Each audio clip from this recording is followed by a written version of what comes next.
Welcome to Telugu test class. This is కమాషి. So then మనం ఈ వీడియోలో లాంగ్వేజ్ 1 తెలుగు, లాంగ్వేజ్ 2 తెలుగుకి సంబంధించి ఆన్సర్స్ అనేవి ఒకసారి మనం డిస్కస్ చేద్దాం. ఆన్సర్ కీని. సో మనకి జనవరి 21 జరిగిన సీటెట్ పేపర్ 1కి సంబంధించి పేపర్ అండి.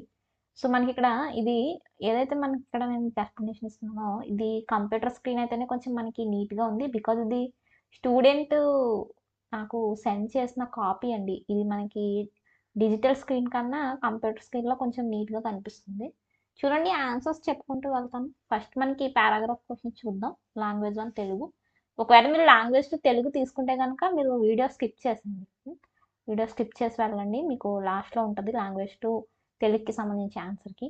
చూడండి ఇక్కడ ఫస్ట్ మనకి లాంగ్వేజ్ 1 తెలుగులో 91 నుండి ప్యాసేజెస్కి సంబంధించి క్వశ్చన్స్ స్టార్ట్ అయ్యాయి. ఒక ప్యాసేజ్ ఒక పద్యం ఇస్తాడు కదా మనకి లాంగ్వేజ్ 1 తెలుగు చూస్ చేసుకున్నప్పుడు. చూడండి మనకి ఇక్కడ అత్తడి చేపల గురించి రాసిన గ్రంథాన్ని ఎవరు ప్రచురించారు అని చెప్పి మనకి ఇక్కడ 91 క్వశ్చన్ అడిగాడు. అకార్డింగ్ టు ప్యాసేజ్ మనకి లినేయస్ మనకి ఈ చేపల గురించి రాసిన గ్రంథాన్ని ప్రచురించారు. ఇక్కడ 4 అనేది మనకి ఇక్కడ కరెక్ట్. నెక్స్ట్ చూడండి 92కి 1751లో వెలువడిన గ్రంథం ఏమిటి? 1751లో వెలువడిన గ్రంథం ఏమిటి అంటే మనకి ఫిలాసఫియా బటానికా అనే గ్రంథము మనకి 1751లో వెలువడింది. నెక్స్ట్ చూడండి లినేయస్ ఏ సంవత్సరంలో మరణించాడు? సో లినేయస్ మనకి 1778వ సంవత్సరంలో మరణించాడు. ప్రామాణిక వృక్షనామ విధానం ఆమోదం పొందిన సంవత్సరం ఏమిటి?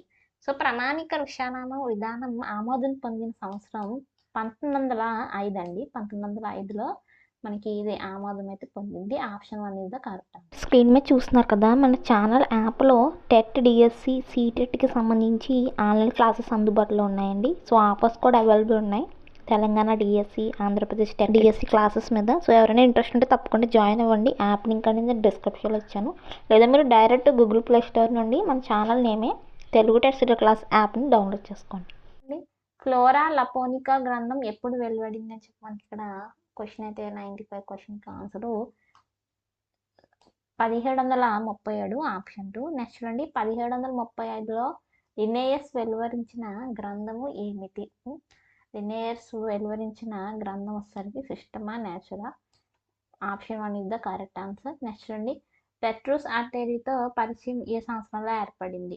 ఇద్దరికి పరిచయం ఎప్పుడు ఏ సంవత్సరంలో ఏర్పడింది అంటే 1729లో ఏర్పడింది. Option 1 is the correct.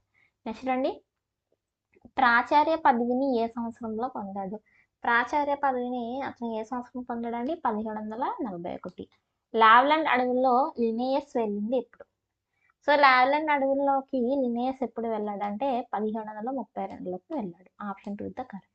So ఇవన్నీ ప్యాసేజ్ క్వశ్చన్స్. మీరు ప్యాసేజ్ చదివితే ప్యాసేజ్లో మీకు అన్నీ దొరికేస్తాయి. నెక్స్ట్ పద్యం అండి. సో ఈసారి పద్యము మనకి కంద పద్యం అయితే వచ్చింది. ఏం పద్యం వచ్చింది? మనకి కంద పద్యం వచ్చింది. సో కంద పద్యాలకి మనకి అక్షరాలు అనేవి 20 కన్నా ఎక్కువగా అయితే ఉంటాయి అన్నమాట. సో మనకి 100 చూడండి 100 ప్రశ్న నుండి మనకి పద్యం సంబంధించి స్టార్ట్ అవుతాయి. సో ఇది వృద్ధి సంధి అండి, మనకి గుణత్కారము.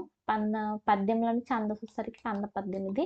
అలాగే తమము అంటే చీకటి. తమము అంటే చీకటి. ఈ పద్యంలో అలంకారము ఉపమా అలంకారం. ఇక్కడ పోల్చుతున్నారు కదా, పోల్చుతూ చెప్తున్నారు గుణోత్కారములను గుణములను ధరణి చేత పోల్చి చెప్తున్నారు కాబట్టి ఉపమా అలంకారము. నెక్స్ట్ చూడండి తరణి అంటే శ్రీ అండి. శ్రీమూర్తిని తరణి అని పిలుస్తారు మనకి. నెక్స్ట్ ఇక్కడ ఈ పాదంలో గురువు లఘువులను గుర్తిస్తే మీరు ఎప్పుడు కంద పద్యాన్ని 4 కింద తీసుకోవాలి, 4, 3. సో ఆప్షన్ 1 అనేది మీకు ఇక్కడ కరెక్ట్ అవుతుంది అనమాట. 105కి option 1 is the correct. Next చూడండి ఇక్కడతో మనకి పద్యము అలాగే ప్యాసేజ్ సంబంధించి పూర్తయిపోయాయి, కంప్లీట్ అయిపోయాయి. పెడగాగి చూడండి ఈ క్రింది వాక్యానికి సంబంధించి ఏది సరైనది కాదు? కింది వాటిలో సరైనది కాదు అడిగాడు. ఏంటి సరైనది కాదు అడిగాడు? రైమ్స్, పాటలు, ఉచ్చారణలు అనేవి పిల్లలకు ఏం చూపిస్తాయి? ఎటువంటి మార్గాన్ని చూపిస్తాయండి? సో పిల్లల్లో మనకి ఏం చేస్తాయి? రైమ్స్, పాటలు పాడడం వల్ల పద సంపత్తి అనేది విస్తృతంగా పెంపొందుతుంది. ఇది కరెక్టే. అలాగే ఇక్కడ ఉచ్చారణ అనేది జరుగుతుంది. అలాగే పిల్లలు ఏం చేస్తారండి? వ్యక్తీకరణ, ధీమ్ అనేది పెంచుతాం వాళ్ళలో. ఈ 3 కరెక్టే. కానీ బట్టి పట్టించేందుకు మనం పిల్లల్లో రైమ్స్, పాటలు పాడించం కదా. సో సరైనది కాదు అని అడిగాడు కాబట్టి బట్టి పట్టించడం అనేది ఏంటండి నెగిటివ్ వర్డ్. సో మనకి ఇక్కడ ఆన్సర్ ఏంటండి 150 యొక్క ఆన్సర్ ఏంటి ఆప్షన్ 2 అనమాట. Option 2 is the correct answer. Next అండి క్రింది వాటిలో ఏది ప్రాథమిక స్థాయిలో లైబ్రరీ ఉపయోగించుకోవడం గురించి వాస్తవం కాదు. క్వశ్చన్ చదువుకోవాలి, అందుకే వాస్తవం కాదు, కానిది, సరైనది కాదు, వాస్తవం కాదు. చూడండి, లైబ్రరీ కేవలం పుస్తకాలు నిర్వహించే స్థలంగా చూడకూడదు. దాన్ని ఏ విధంగా చూడాలి? అభ్యాసకులు పిల్లల సాహిత్యానికి సంబంధించి అనేక ప్రక్రియలు తెలుసుకునేటట్లు చేయవచ్చు. అవును, లైబ్రరీ ద్వారా వాళ్ళు చాలా అనేక తెలుసుకుంటారు. అలాగే పుస్తకాలు నిమగ్నం అవుతారు. అలాగే ఇక్కడ మనకి ఉపాధ్యాయులు కూడా ఏం చేస్తారండి ఆయనకి ప్రవర్తన నమూనాలను రూపొందించుకుంటారు. అంతేగాని అక్కడ బిగ్గరగా చదవడం అనేది లైబ్రరీలో సాధ్యపడుతుంది అన్నట్టు, సాధ్యపడదు. ఏంటి, లైబ్రరీలో బిగ్గరగా చదవకూడదు. పెన్ డ్రాప్ సైలెంట్ అనేది మనం ఏంటి పాటించాలి. ఇక్కడ వాస్తవం కానిది అడుగుతున్నాడు కాబట్టి ఇక్కడ మనకి ఇది ఏంటండి, ఇది వాస్తవం కాదు, పాటించాల్సి ఉంటుంది. ఇక్కడ వాస్తవం కానిది అడిగాడు కాబట్టి ఆప్షన్ 4 కాదు. నెక్స్ట్ రండి, అక్షరాస్యత సముపార్జనకు కింది వాటిలో దేని మీద ప్రావీణ్యత ఉండాలి? సో ఎప్పుడైతే అక్షరాస్యత సముపార్జన అనేది ఎప్పుడు జరుగుతుందండి? ఎప్పుడైతే ఖచ్చితత్వం అలాగే శాబ్దిక అవగాహన ఉంటుందో అప్పుడు మనకి అక్షరాస్యత సముపార్జన జరుగుతుంది. ఆప్షన్ 4. స్క్రీన్ మీద చూస్తున్నారు కదా, మన ఛానల్ యాప్లో టెట్, డిఎస్సి, సీటెట్కి సంబంధించి ఆన్లైన్ క్లాసెస్ అందుబాటులో ఉన్నాయండి. సో ఆఫర్స్ కూడా అవైలబుల్ ఉన్నాయి.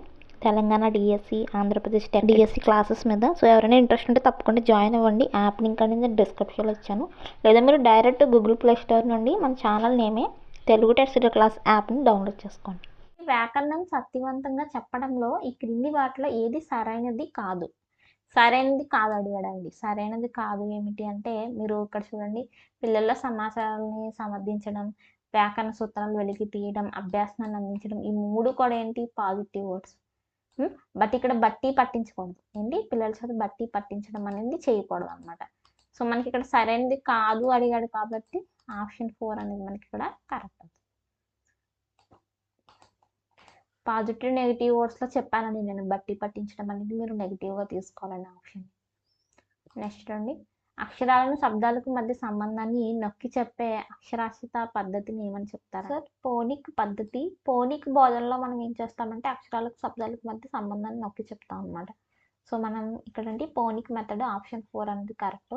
నెక్స్ట్ అండి, ఒక ఉపాధ్యాయురాలు తన 3వ తరగతి విద్యార్థులను గలవా అనే పద్ధతి కొన్ని వాక్యాలు ప్రశ్నలు అడుగుతుంది అనమాట. సో అయితే ఇక్కడ చూడండి, గలవా వచ్చింది, గీత వేయగలవా. సో ఎందుకు ఇలాంటి కార్యక్రమం అనేది తను చేస్తుంది అంటే పిల్లల్లో ఏంటండి మౌఖిక దారులత అభ్యాసాన్ని పెంపొందించడం కోసం. సో మనకి ఇక్కడ మౌఖిక దారులత అనేది పెంపొందుతుంది అనమాట. ఈ విధంగా పిల్లల్ని ఎప్పుడైతే మనం భాగస్వామ్యం చేసి అడగండి అని చెప్పినప్పుడు మౌఖికంగా వాళ్ళలో దారులత అనేది పెంపొందుతుంది. ఆప్షన్ 1 అనేది కరెక్ట్. నెక్స్ట్ అంటే, ఒక 3వ తరగతి ఉపాధ్యాయురాలు తన తరగతి గదిలో రీడింగ్ కార్నర్ నెలకొల్పాలనుకుంటుంది. అందుకోసం పిల్లల పుస్తకాల ఎన్నిక గురించి ఇచ్చే అభిప్రాయాల్లో అత్యంత ప్రధానంగా పరిగణలోకి తీసుకోవాల్సిన ప్రశ్నలు అనేవి ఏమిటి? సో మనకి ఇక్కడ ఒక రీడింగ్ కార్నర్లో భాగంగా పుస్తకాలు పెట్టాలి అంటే మనం ఎటువంటి ప్రశ్నలను ఒక ఉపాధ్యాయుడిగా మనం తీసుకోవాల్సి ఉంటుంది. ముఖ్యంగా ఫస్ట్ ఆప్షన్ చూడండి, ఆ పుస్తక రచయిత లబ్ధి ప్రతిష్ఠుల పిల్లల సాహిత్యంలో గౌరవం పొందిన వల్ల. ఇది తప్పకుండా చూడాలి. ఒక పుస్తకాన్ని ఒక తరగతి గదిలో ఒక చిన్ని రీడింగ్ కార్నర్ అంటే ఏంటండి, ఒక అలమారీ లాంటిది అనమాట. అంటే అక్కడ పిల్లలకు కావాల్సిన పుస్తకాలన్నీ అందుబాటులో ఉంటాయి. బీరువా లాంటిది అలాంటిది మనం ఏర్పాటు చేసుకోవచ్చు రీడింగ్ కార్నర్లో బాగా. ఇవ్వబడిన పుస్తకాలు తరగతి గదులు ఎక్కువ మంది పిల్లలు స్వతంత్రంగా చదవగలిగే స్థాయిలో ఉన్నాయా లేదని తెలుసుకోవాలి. అలాగే ఆ పుస్తకాలు 3వ తరగతి లక్ష్యాలను పరిగణలోకి తీసుకున్నాయా, అలాగే ఆ పుస్తకాలు 1 కంటే ఎక్కువ బోధన సందర్భాల్లో సరిపోతాయి. సో ఇక్కడ రీడింగ్ కార్నర్ అనేది ఏమిటి? అసలు రీడింగ్ కార్నర్ అంటే ఏంటంటే, రీడింగ్ కార్నర్ అనేది ఇక్కడ తరగతి గది లక్ష్యాలు కావచ్చు, లేకపోతే పుస్తకాలు 1 కంటే ఎక్కువ బోధన సందర్భాలు కావచ్చు. ఇక్కడ ఏమిటంటే పిల్లలు ఆహ్లాదకరంగా స్వతంత్రంగా చదువుకునే స్థాయిలో ఉన్నాయా లేదా అనేది మనం ముందుగా తెలుసుకోవాల్సి ఉంటుంది. రీడింగ్ కార్నర్ అనేది పిల్లలు స్వేచ్ఛగా స్వతంత్రంగా చదువుకోవడం కోసం మనం ఏర్పాటు చేసుకుంటాం యాజ్ ఎ టీచర్గా.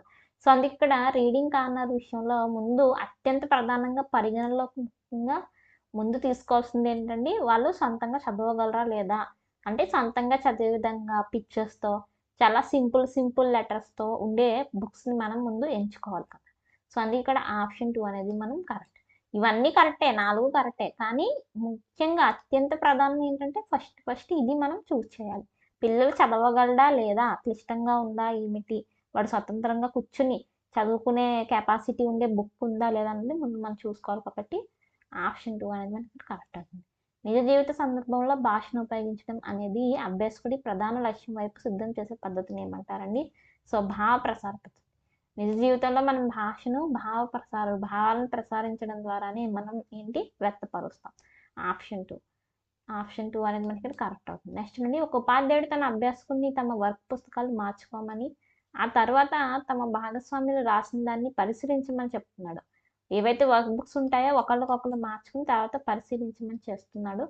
సో తర్వాత ఏం చేస్తున్నాడండి, ఒక్కొక్కళ్ళ పుస్తకాలని పరిశీలించమని అడుగుతున్నాడు అన్నమాట. తమ భాగస్వాములు రాసిన పుస్తకాలని పరిశీలించమని అడుగుతున్నాడు. ఇక్కడ ఏం చేస్తున్నాడండి, విస్తృత అధ్యయనం చేస్తున్నాడు పిల్లలకి. సో ఆప్షన్ 1 అనేది మనకి ఇక్కడ కరెక్ట్ అవుతుంది. ఎందుకంటే ఒకరికొకరు మార్చుకుంటున్నారు. ఒకరికొకరు మార్చుకుని పుస్తకాలని వాళ్ళు ఏం చేస్తున్నారు, పరిశీలిస్తున్నారు కాబట్టి. నెక్స్ట్ చూడండి, ప్రారంభ దశలో పిల్లలు ఈ సందర్భంలో ఎక్కువగా నేర్చుకోవడానికి ఎక్కువ నిమగ్నం అవుతారు. సో ప్రారంభ దశలో పిల్లలు ఏం చేస్తారండి, ఇంద్రియాల సహాయంతో చేతుల సహాయంతో ఎక్కువ నేర్చుకుంటారు కాబట్టి ఆప్షన్ 2 ద కరెక్ట్.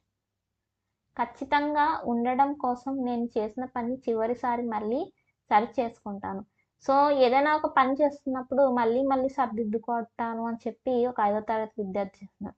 ఇక్కడ ఒకసారి మనం ఒక వర్క్ కంప్లీట్ అయిపోయాక దాన్ని మళ్ళీ మనం చేయడం ఏంటండి, మనం చేసింది కరెక్టా కాదా అని చెప్పి మళ్ళీ సరిదిద్దుకోవడం, సరి చూసుకోవడాన్ని ఇక్కడ ఏమని పిలుస్తారు? రాసే దశ కాదు, తిరిగి రాసే దశ కాదు, ప్రూఫ్ రీడింగ్ కూడా కాదండి. మూల్యాంకనంలోకి వస్తుంది. ఆప్షన్ 4 మూల్యాంకనం చేసుకుంటాం అన్నమాట మనం, ఇవాల్యుయేషన్. తరగతి గదిలో విద్యార్థుల ప్రాంతీయ భాషను ప్రోత్సహించే పద్ధతి ఏమిటి? సో తరగతి గదిలో విద్యార్థుల భాషను ప్రోత్సహించే పద్ధతిని ప్రత్యక్ష పద్ధతి అవుతుంది. ప్రత్యక్ష పద్ధతి ద్వారా మనం ప్రాంతీయ భాషలను తరగతి గదిలో ప్రవేశపెట్టాల్సి ఉంటుంది. Option 3 the correct. నెక్స్ట్ అండి, ఒక ఉపాధ్యాయుడు తన 2వ తరగతి విద్యార్థుల కోసం అనేక రకాల బోధన అభ్యాస సామగ్రిని పోగు చేయాలని ప్రణాళిక వేసుకున్నాడు. సో అయితే ఈ కింది వాటిలో ఆ ప్రయత్నానికి ఉపకరించని ప్రమాణం ఏంటంటున్నాడు. సో ఎన్నిక చేసే సామాగ్రి ఆకర్షణీయంగా ఉండాలి, ఆకర్షణీయంగా పిల్లల వయసు తగ్గట్టుగా ఉండాలండి, ఇది కరెక్ట్.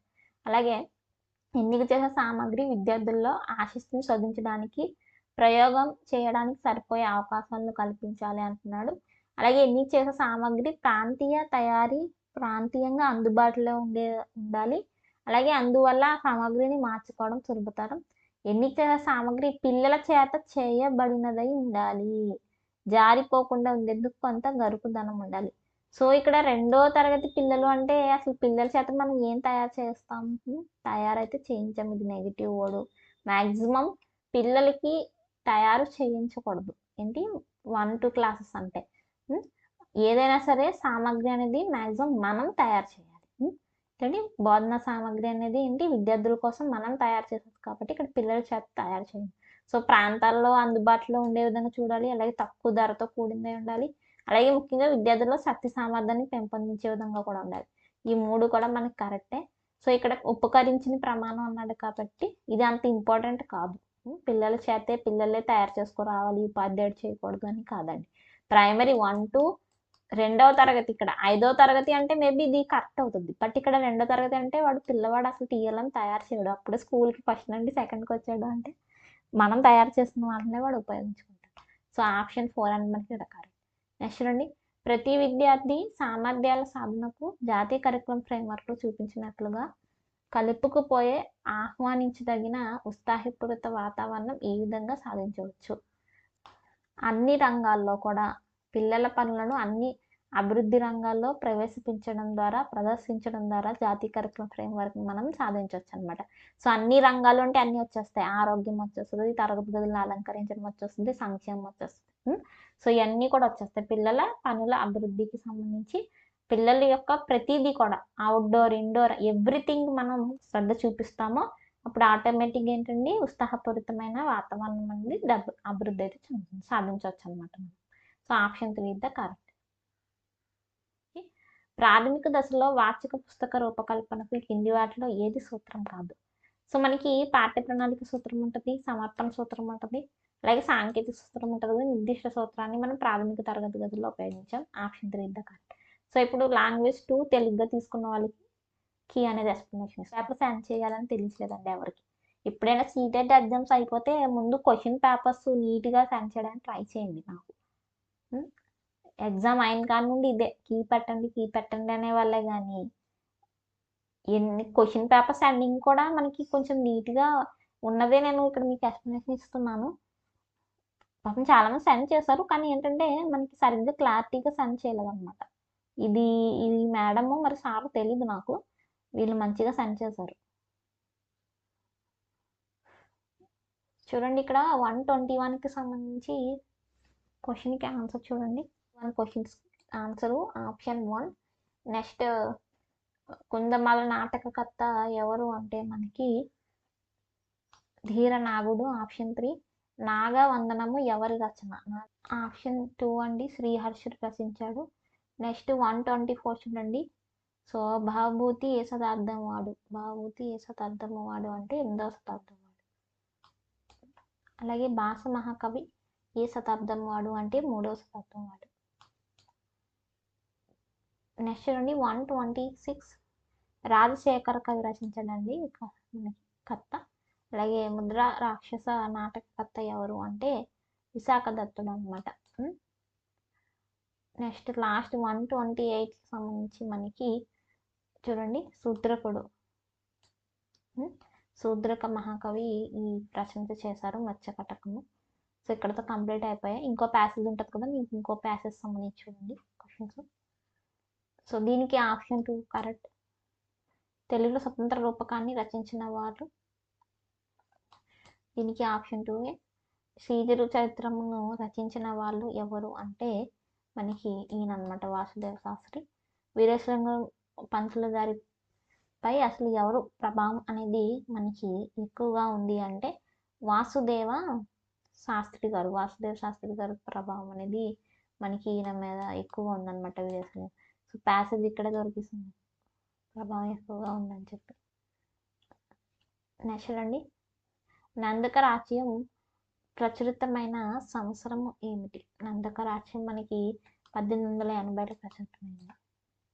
నెక్స్ట్ అండి 134 క్వశ్చన్ చూడండి. మనకి సీజర్ చరిత్ర ఆప్షన్ 2. సో దీనికి ఆన్సర్ వచ్చేసరికి మనకి ఆప్షన్ 1 అనమాట. సో ఇక్కడతో ప్యాసేజ్ క్వశ్చన్స్ అయిపోయాయి. నెక్స్ట్ చూడండి మెథడ్స్ అనమాట. మన మెథడ్స్ క్వశ్చన్, తెలుగు మెథడ్స్. ప్రాథమిక దశలో మూల్యాంకన పరికరాలు క్రమాలు ఈ విధంగా రూపొందించబడాలి. సో ఏ విధంగా రూపొందించబడాలండి? సో మూల్యాంకన పరికరాలు క్రమాలు అనేవి ప్రాథమిక దశలో పిల్లల యొక్క అభ్యాసకుడి యొక్క పురోగతి ఏంటండి, పురోగవృత్తి తరగతి గదిలో పూర్తి స్థాయి పురోగవృత్తితో ప్రదర్శనతో వర్ణించాలి, అది విశ్లేషించాలి. So option 3 is the correct. పిల్లల జ్ఞానగ్రహణ, అభివృద్ధి మరియు భాష. సో ఇది ఎప్పుడు జరుగుతుంది? ప్రారణ, ప్రతిస్పందన మరియు అనుకరణ అనేది జరిగినప్పుడు పిల్లల్లో జ్ఞానగ్రహణ అభివృద్ధి, భాషాభివృద్ధి అనేది జరుగుతుంది. Option 1 is the correct. Next చూడండి ఈ విధంగా ఒక వ్యక్తి ద్వితీయ భాషను బాగా నేర్చుకుంటాడు. సో ఈ ప్రశ్నకి మనం ఎటువంటి స్పీకింగ్ కోర్స్లో వాళ్ళని చేర్చమని చెప్పకూడదు, ఇది నెగిటివ్ అనమాట. సో అలాగే వ్యాకరణాలు దృష్టి పెట్టండి, వ్యాకరణాలు దృష్టి తీసుకోవడం అది కూడా నెగిటివ్. సో నిరంతరం స్థానికంగా మాట్లాడే వాళ్ళతో సంబంధం పెట్టడం కూడా నెగిటివ్ అండి. సో స్థానికంగా ఏముంటుంది? మాతృభాష ఉంటుంది. ద్వితీయ భాష మంచిగా పెంపొందాలంటే ముందు ఆడియో లింగువల్ పద్ధతిలో పిల్లవాడికి సంభాషణలు, పురషణలు ఇవన్నీ చేయించాలి పునర్చనంతా. So option 3 is the correct. Next చూడండి భాషా అభ్యాసం అనేది పుట్టుకతో ప్రారంభమై జీవితాంతం కొనసాగుతుంది. అవును, ఏదైనా సరే మనకి అభ్యాసం, వికాసం అనేది పుట్టుకతో ప్రారంభమయ్యి లైఫ్ లాంగ్. ముఖ్యంగా ఈ భాషా అభ్యాసం అనేది పిల్లవాడు కేవలం స్కూల్లో ఉండే నేర్చుకుంటాడని కాదు, వాడు బయటికి వెళ్ళిపోయిన తర్వాత కూడా లైఫ్ లాంగ్ వాడు ఏదో కొత్త పదాన్ని నేర్చుకుంటూనే ఉంటాడు, ఏదో ఒక భాషని కూడా నేర్చుకుంటుంటాడు. సో ఈ ప్రకటన నేను అంగీకరిస్తాను. నెక్స్ట్ అండి అచ్చు పుస్తకాలు, ఆడియో పుస్తకాలతో పాటు పిల్లల స్పర్శ సంబంధ సామర్థ్యాలను నిమగ్నం చేసే పుస్తకాలను కూడా తరగతి గదిలో భాగం కావాలి. సో ఎందుకు భాగం కావాలి అంటే ఆ తరగతి గది వైవిధ్యాన్ని తీసుకొస్తుంది. అలాగే పిల్లలు వాటిని ఇష్టపడతారు కాబట్టి. మనం ఎప్పుడు కూడా అచ్చు పుస్తకాలతో పాటు ఆడియో పుస్తకాలు కూడా వాడాల్సి ఉంటుంది ఆప్షన్‌గా. నెక్స్ట్ అండి, ఒక ఉపాధ్యాయుడు 5వ తరగతి విద్యార్థులు ఒక కథ వేగవంతంగా చదివి ఆ తర్వాత 4 బొమ్మలను ఒక క్రమంలో పెట్టమని అడుగుతాడు.